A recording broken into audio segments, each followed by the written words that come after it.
What's up, guys? Welcome back to License to Sin. Appreciate you tuning in. Focus. I know a lot of people, mostly the OG guys, are wondering what did happen to the car.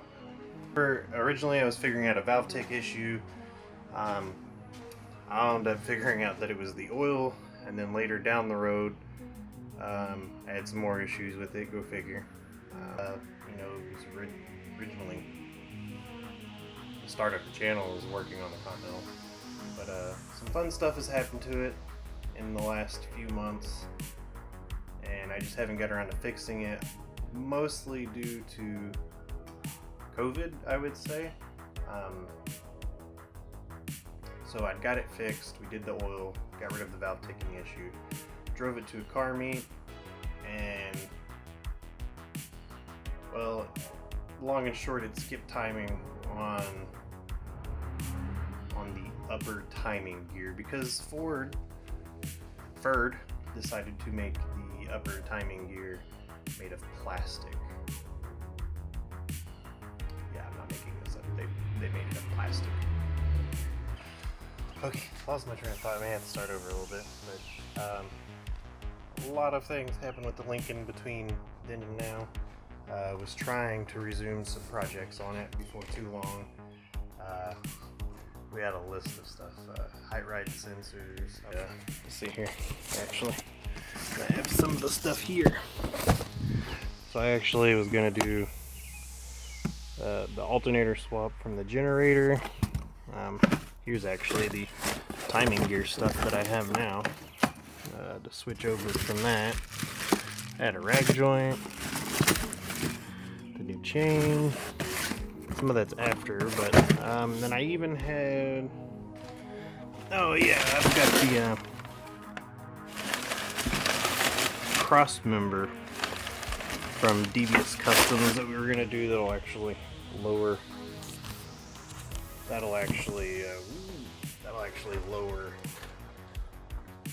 well, let the car go lower because the transmission and everything goes up like 3/8 of an inch, I think is what it is. But big reason the car's not back on the road, like I mentioned, is the timing gear is plastic and it broke. That's not something that I was aware of being an actual thing. It sounds absurd, but with that happening, I was wanting to do a power steering conversion as it was, and the parts that I need, well, because of COVID, a lot of machine shops were shut down and are still affected now or behind, and some of those machine shops got shut down, didn't reopen, and to top it all off, there's an aluminum shortage, so that makes getting some of the parts I needed even more difficult. Probably tons of projects for it available to get back up on the road, and hasn't happened. I actually have some clips that I'll be tossing in here and there. Like, I think I did a full compression test. Compression was good. I replaced parts on the distributor, replaced spark plugs, I replaced all kinds of stuff, thinking maybe it was obviously a timing issue, but not related to the actual timing chain, because I didn't realize that was a thing. Even still, it blows my mind. You know, it's only a 60,000 mile motor, which is fine, but but during that all of this, we've had some asshole neighbors that moved in and will have bitched about the Lincoln, and also, unfortunately, one of the neighbor girls, which I'm not mad at her, she recently got her license, and there was a lot of cars, and she bumped into Lincoln here, so that's fun. But this happened. I've had some new neighbors that have moved into the neighborhood that have called the cops because the Lincoln has been sitting, even though, well, not just the Lincoln being sitting, but all the cars in the neighborhood, like, just all the cars in the neighborhood. He's just calling cops on everybody just because there's cars on the street in general. You know, it's during COVID, a lot of cars are actually in the street now because, well, everyone's working from home. So, but some of the parts are here. I actually think I need a new ignition switch that I had planned on doing. Actually had to send off my airlift management to be warrantied because there was a sensor in it that was failing. No big deal. Quick warranty swap, but you know, with the cops being called on you and stuff and being told the vehicle has to move, etc. I wasn't able to move the car for a whole week because that same week I had shipped off the management. So the management actually shipped out, and cops visited one time and said, hey, the car's got to move a little bit.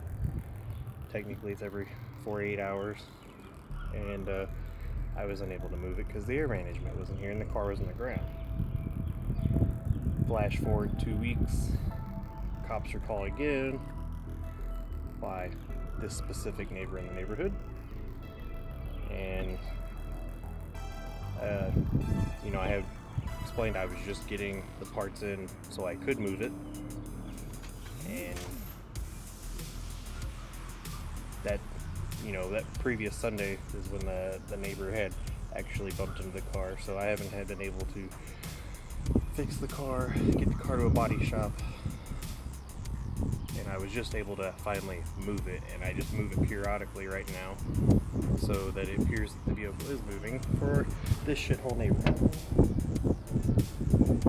But anyways, so when I was troubleshooting all these issues, I actually replaced this right here, which is the vacuum advance for the timing.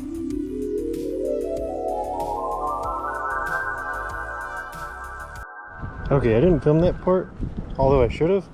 It's kind of brutal. Those little screws broke off, and so I had to cut this off because I don't have a drill bit or a back out bit big enough for those. So I'm gonna have to when I get the replacement, I'm gonna have to figure out how to get the threads on that out without damaging anything so I can put the new part in. But yeah, there's definitely a problem with that. That's supposed to hold vacuum, so most likely what my problem is. I made sure my fuel pump was good, but I'm sure a lot of you guys know that the part that I'm needing to be machined is right about there, and it's part of the power steering pump. The power steering pump on this vehicle is well, it's actually on the crank. That sounds crazy as well, I know. Plastic timing chain and a crank driven power steering pump, but I promise you it is all true. So I've been needing to replace the power steering pump with a crank driven one so I can do an electric power steering pump conversion. And well, that's why the Lincoln hasn't been in any videos. That's also why nothing's happened with it recently. So with all of that being said, I'm hoping that the machine shop will resume things shortly. I did give them a call. Just recently to see kind of what was going on, see if I could get any updates. They said they would get a list of parts together of what I would be needing, and they would reach out hopefully in the next couple of weeks to kind of figure out what's going on, see if I can get the parts I need. If not, I have an idea I'm going to loop back the power steering pump into itself, and then I'll just do the electric power steering pump conversion anyways. I don't really want to pay to have the pump rebuilt because it's going to be cheaper in the long run, and get rid of it, because those are just known for leaking over and over and over again and just being issues constantly. Keep an eye out for the Lincoln returning to the channel, because we got the new timing chain, electric power steering pump conversion, height ride sensors for the airlift management, 3P, which converts it to a 3H. We're going to be deleting the generator and moving it to an alternator system. And I even have the cross member from DBS Customs, as I mentioned before. And then once all that's set, we can build an exhaust system for it. And spoiler, we might consider putting a turbo on it. That was actually my plan, was we were going to put a blow-through carburetor on it and just do a single turbo setup on the 462 to see kind of what would happen, what we would do. Probably just going to do like a small air-to-water intercooler setup, very small, maybe around 3 to 5 pounds of boost, nothing crazy, very small boost, just for fun, see kind of what happens. And well, all this stuff happened and we didn't get to move forward on any of the project that I was kind of thinking about doing. But we have a lot to catch up on that car. I have tons of projects like just stacked up that need to be done, but I really need to focus on getting Lincoln done again.